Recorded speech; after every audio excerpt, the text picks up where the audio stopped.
YouTubers, welcome back to Desert Have a Garden. It is time to add to our sourdough recipe file. So today I want to share with you what I do for making pizza dough. So with kids, of course, pizza dough is something that's really exciting and fun for them to have. And of course, to make it more healthy, we like to use our sourdough starter. As always with my recipes, I like to use my bread maker because I want to make things as simple as possible for myself and for you. I know your time is valuable, so let's go ahead and get started. So we have already taken out our pan from the bread machine, and you always want to make sure that you get that little paddle in there before you get started. Once you start pouring ingredients in there and you realize your paddle isn't in, it is really annoying to get everything back out. So it is fit into the bottom of the pan, and I'll start adding my dry ingredients first. So I already measured out 4 cups of regular flour. This can be all-purpose flour, bread flour, whole wheat flour, whatever kind of flour you like to use. But I measured it out because currently I have a 50-pound bag of flour that I'm using, and it's not really vogue to show you scooping out of that. So we will add our flour, and like I said, that's 4 cups of flour. Now, if you do use a whole wheat flour in this, it will give you a denser result. So if you want a lighter result, just your regular all-purpose flour, and that's what I'm using today. Now, with all recipes that are savory, you still want to add some sweetness. And the same thing goes for your sweet recipes. You want to add a little bit of salt. So for this savory pizza recipe, we are going to add a tablespoon of sugar. Now I am using coconut sugar, and you can use whatever kind of sugar you prefer to use. Now if you use honey, again, that changes the moisture, so you might have to reduce your amount of water that you add. The next dry ingredient we're going to add is Parmesan cheese. So this gives us a great flavor in the crust. Now you can omit it if you don't like Parmesan cheese, but I don't know who doesn't like Parmesan cheese. So let's do 2 tablespoons of Parmesan cheese right in there. And then we are going to add our salt. So I like to use real salt. It adds a little bit of extra minerals in there. And we will do 2 teaspoons of salt.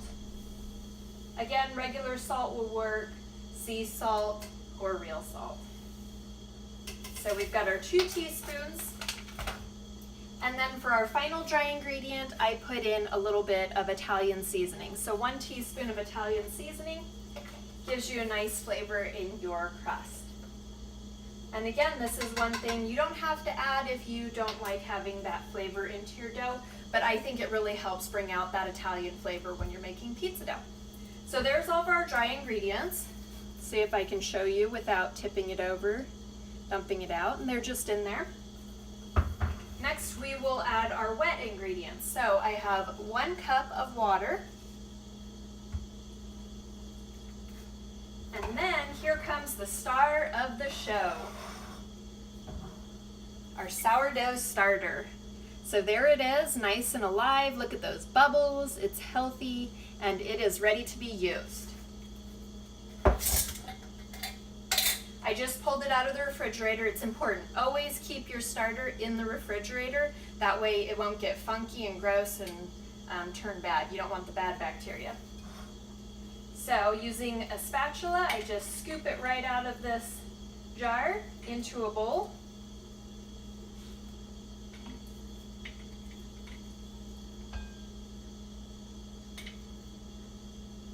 All right. And give it a good mix up. So you see how nice and sticky that is. The smell is good. It smells like just sourdough bread. Oh, I've got some flinging off the front there. Sorry about that. If your starter ever smells bad, you don't want to use it in a recipe that day. You want to give it a few days of feeding it and taking care of it to see if the sourdough or the foul smell goes away. You never want to use a foul smelling sourdough starter, but this one smells great, looks great, it's happy. And we're going to use 2 cups for our pizza dough. So you just dig in there, and you kind of have to break it off a little bit. It doesn't have to be perfectly exact. So there's 1 cup. And dig back in there and get a 2nd cup.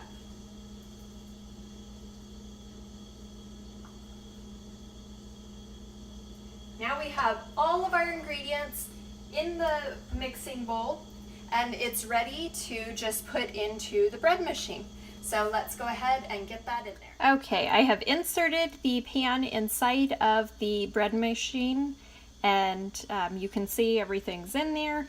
Doesn't look like much right now, but we're going to get it started mixing. So on this bread machine, I select the dough setting, which is number 8.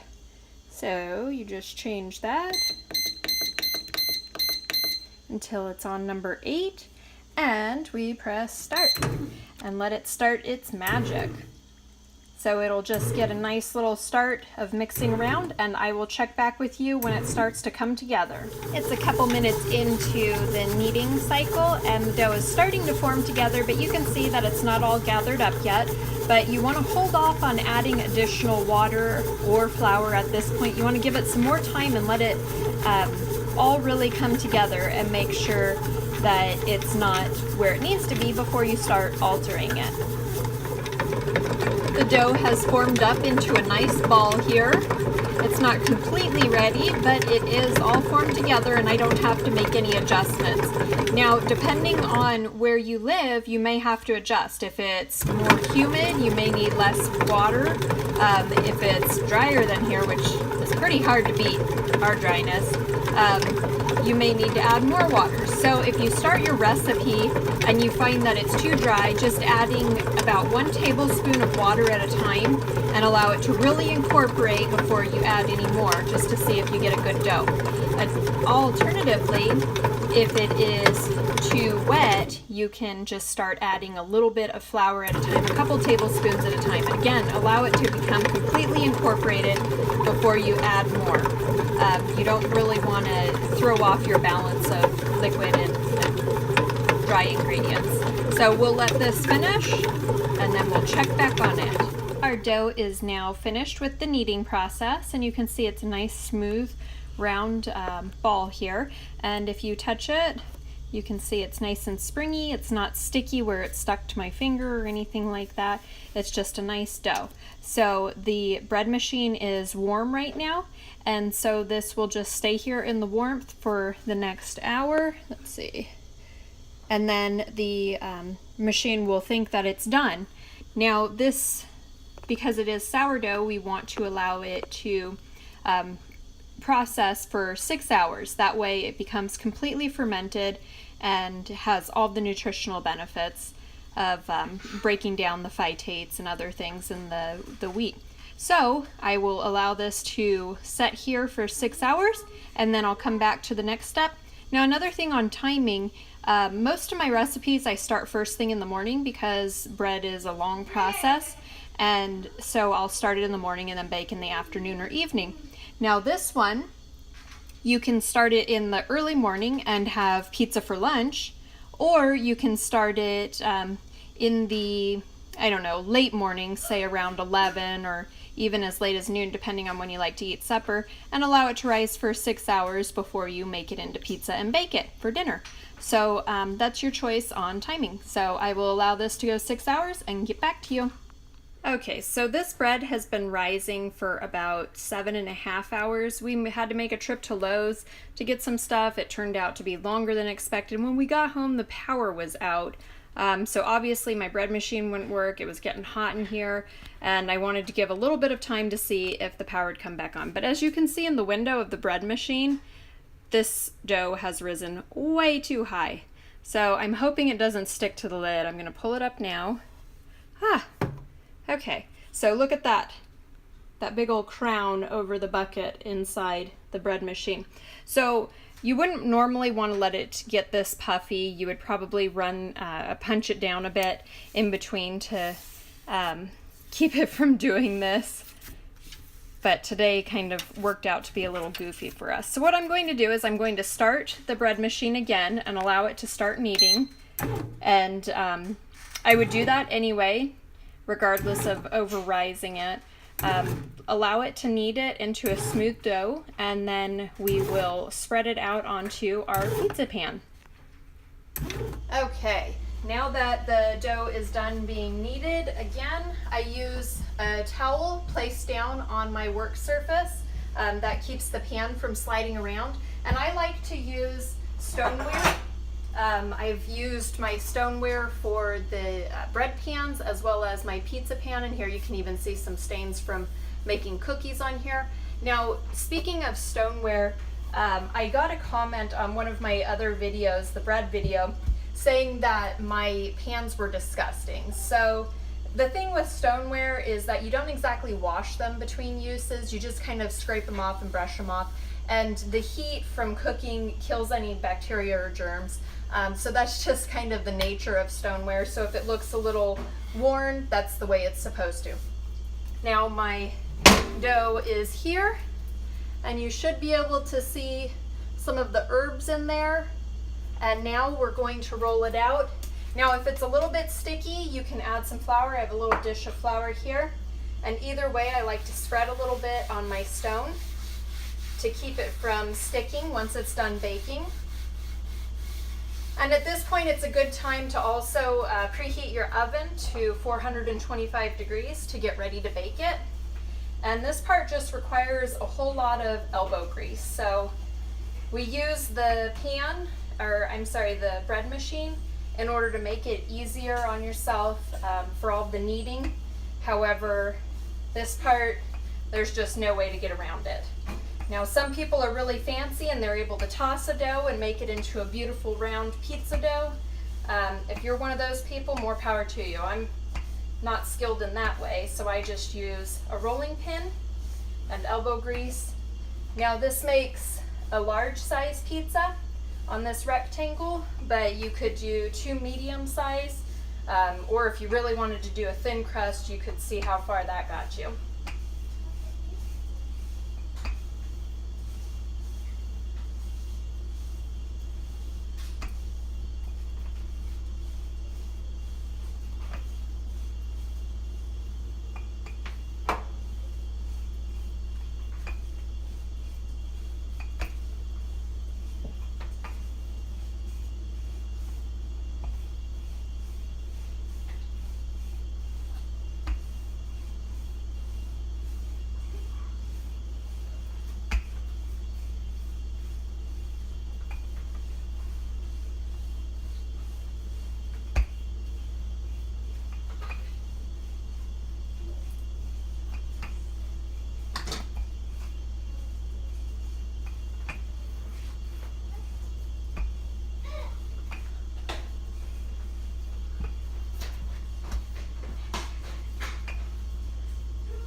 Alright, you can see that the dough was nice and elastic, so it took quite a bit of convincing to get it to flatten out.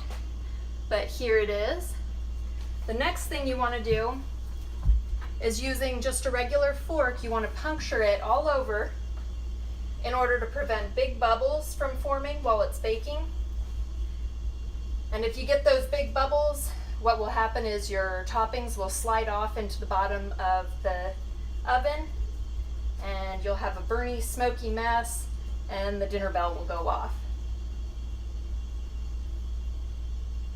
Now, some people like to bake this before putting the toppings on, but I don't. I find that it makes the dough too crisp for my enjoyment. So I just bake it once with the toppings on it. So let's get started with some toppings.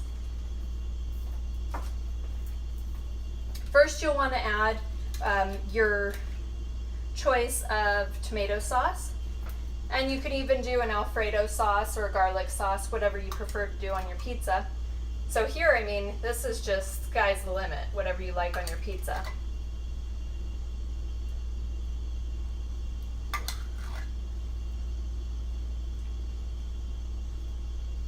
So we get that all spread around.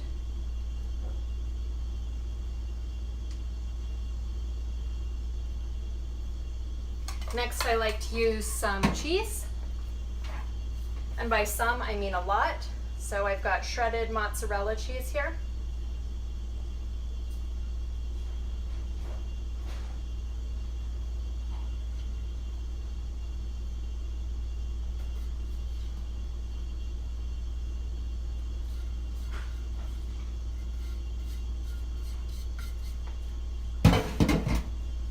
Okay, so that's all spread out. And then we're going to put on some pepperonis next.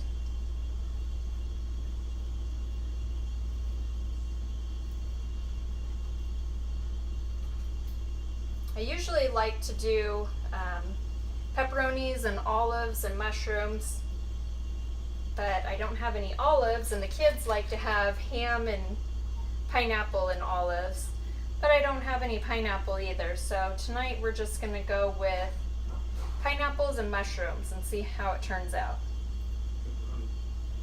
I'm sorry, pepperonis and mushrooms.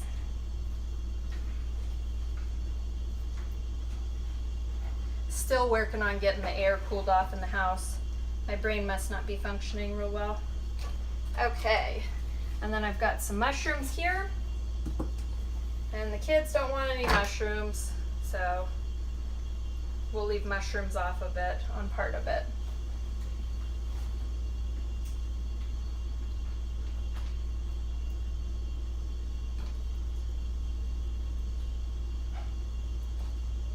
All right, and I really like cheese, so we're going to add some Parmesan cheese on top.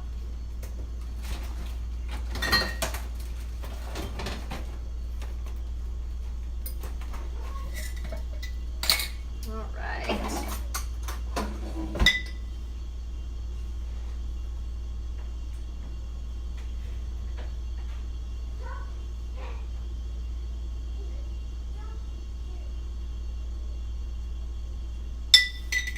All right, so here is our pizza all ready to be put in the oven for baking.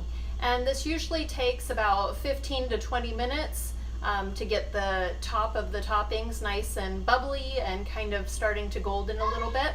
And so we'll check back on it after we've got it out of the oven.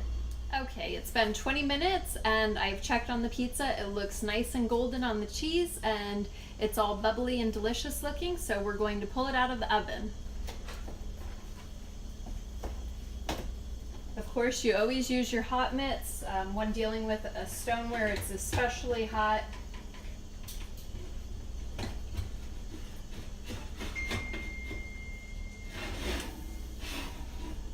Okay, let's see if we can get up there.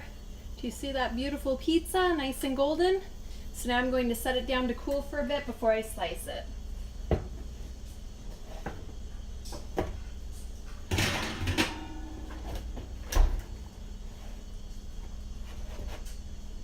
Okay, we'll give it a few minutes to cool off before I begin slicing. Okay, we've allowed it to cool for just a little bit, and next you want to use a spatula to separate it from the pan. Just to make sure you're going to be able to lift it.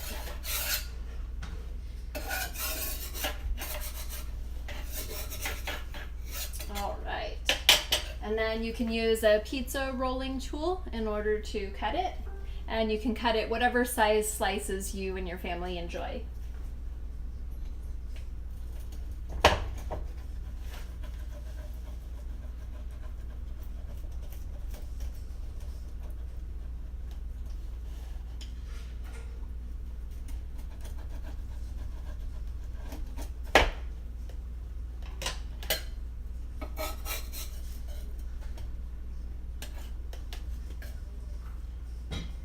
Okay, let's scoop this up here, and you can see a beautiful slice of pizza and the dough is nice and chewy. It's not terribly crisp. Underneath it is a little bit crisp, but it's very chewy. And so that is how I make pizza dough. So if you enjoyed this video, please give me a thumbs up and subscribe for more videos in the future. You're gonna drop the cheese!